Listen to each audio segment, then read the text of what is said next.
हर हर महादेव। जय महाकाल, जय माँ भवानी। नमस्कार, আমি শিবু। আজ গো কৃষ্ণ মহাতিলক এই বিষয়ক একটা প্রয়োগ নিয়ে এসেছি। তো এই গো কৃষ্ণ মহাতিলক কি, এই তিলকের বিশেষত্ব কি, এই তিলকে কি কি কাজ হয়, এই তিলক পরিধান করলে কি কি সমস্যার সমাধান হয়, সেই সমস্ত কিছু আমি বলছি।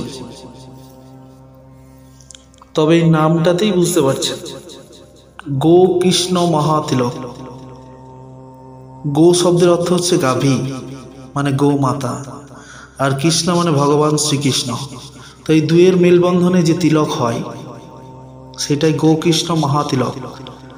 আমাদের এই হিন্দু সনাতন ধর্মের শাস্ত্রে এই গো কৃষ্ণ মহাতিলক বিষয়ক বিরাট প্রয়োগের কথা বলা হয়েছে। তো সেই বিষয়টাই এখানে আমি আলোচনা করছি।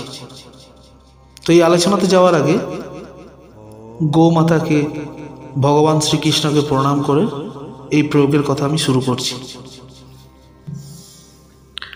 ওম নমো গোভ্যঃ শ্রীমতিভ্যঃ সৌরভেভ্যঃ एव च नमो ब्रह्मसुताभ्यश्च पवित्रभ्यो नमो नमः। ओम जया सर्वमिदं व्याप्त्यं जगत्स्थावरजंगमं तं धेनुं शिरसा वन्दे भूत भविष्य मातरम्। ओम पंचकाव्यं समत्पन्ना मथो माने महोद्यतम् तासम मध्ये तुयानंदा तस्यै देव्यै नमो नमः। ओम सर्वः कामः दुघे देवी सर्वतीर्था विभेसिनी चिनी पावनी सुरभि श्रेष्ठे देवी तुभ्यं नमो नमः। ओम गोदेव्यै नमो नमः। ओम गोदेव्यै नमो नमः। ओम गोदेव्यै नमो नमः। ओम कृष्णाय वासुदेवाय हरये परमात्मने प्रणतः क्लेशनाशाय गोविंदाय नमो नमः। गोविंदाय नमो नमः। गोविंदाय नमो नमः। तो आजकेर এই বিশেষ প্রয়োগে গো কৃষ্ণ মহাপ্রয়োগে, গো কৃষ্ণ মহাতিলক এই প্রয়োগে, এই তিলক এটা একটা বিশেষ তিলক।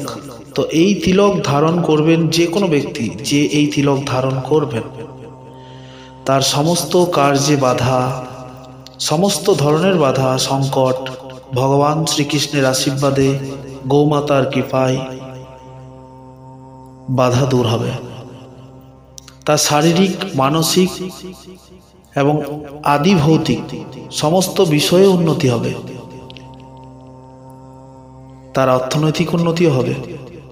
সব থেকে বড় উন্নতি যেটা, সেটা হচ্ছে আধ্যাত্মিক উন্নতি, সেইটাও হবে।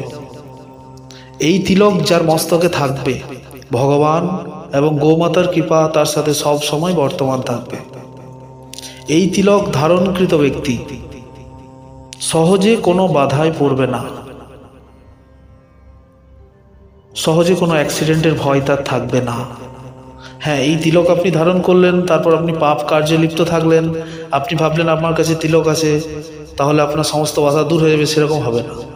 আপনি সৎ আচরণ করবেন, আপনি সৎভাবে থাকবেন, এই তিলক থাকবে ভগবানের আশীর্বাদ হিসেবে আপনার সাথে। এই তিলকের অনেক অনেক গুণাগুণ আছে, যেটা আমি বলে শেষ করতে পারবো না। হ্যাঁ, তো এবার ডাইরেক্ট প্রয়োগের বিষয়ে আলোচনা করছি। তো এই প্রয়োগটা করতে গেলে আপনাকে যে কোনো শুক্রবার দিন, শুক্রবারই হতে হবে, শুক্রবার দিন আপনাকে কোনো লাল বাছুর, মানে কোনো লাল গাভীর বাছুর বা সাদা গাভীরও লাল বাছুর হতে পারে। তো সেই লাল বাছুর, যে বাছুর মানে মায়ের দুধ খেয়ে, মানে মায়ের দুধ খাওয়া অবস্থায় রয়েছে, মানে অনেক বড় বাছুর হলে হবে না, যে বাছুরটা মায়ের দুধ খায়, তো সেই রকম একটা বাছুরের সন্ধান করতে হবে আপনাকে। এবং সেই বাছুরটার 4টা পায়ের ধুলি শুক্রবার দিন 4টা ওই বাছুরের যে পা রয়েছে সেই 4টা পায়ের থেকে একটু একটু করে ধুলা আপনাকে সংগ্রহ করতে হবে, শুক্রবার দিনই করতে হবে। আর ভগবান শ্রীকৃষ্ণের মন্দির যেখানে আছে, রাধাকৃষ্ণের বিগ্রহ যেখানে আছে, সেই ধরনের কোনো মন্দিরে সন্ধ্যা আরতি হওয়ার পর সেই মন্দিরের ধুলি, মানে সেই মন্দিরের মৃত্তিকা একটু আপনাকে সংগ্রহ করতে হবে। তো সেই মৃত্তিকাটা, হ্যাঁ, তো ভগবান শ্রীকৃষ্ণের, ভগবান রাধা গোবিন্দের মন্দিরের মৃত্তিকা আর ওই যে লাল বাছুরের পায়ের যে ধুলির কণা আছে সেই ধুলিকণা একসাথে মিক্স করে নিয়ে তার সাথে কিছু চন্দনের গুঁড়ো, সাদা চন্দনের গুঁড়ো, সেই চন্দনের গুঁড়োটা ডাস্ট করে ওই ধুলিকণার সাথে মিক্স করে আপনি একটা লাল কাপড়ের মধ্যে বেঁধে রাখবেন। তো সেই কাপড়টা মাথায় ঠেকিয়ে, ঠিক আছে, সেই কাপড়টাতে একটা পুটুলির মতো, ছোট্ট পুটুলির মতো করে সেই কাপড়টা মাথায় ঠেকিয়ে যে কোনো দিন আপনি যে কোনো কার্যে যাবেন তখন ওই ধুলিকণাটা আপনার তর্জনী আঙুলে টাচ করিয়ে আপনি কপালে টাচ করাবেন। বৈষ্ণব তিলক যেভাবে নেয় সেই রকমভাবে নিয়ে তারপর বেরোবেন। কেউ বুঝতে পারবে না বা এমনি মানে ওপর বাইরের থেকে দেখে বোঝাও যাবে না বিষয়টা। তো সেইটা নিয়ে বেরোলে আপনি বুঝতে পারবেন যে গোকৃষ্ণ তিলকের কী ভূমিকা আর কীরকম পাওয়ার। আপনি 7 দিন নিয়ে বেরোন বা 7 দিন ব্যবহার করুন, তাহলেই বুঝতে পারবেন। তো এইটুকুই।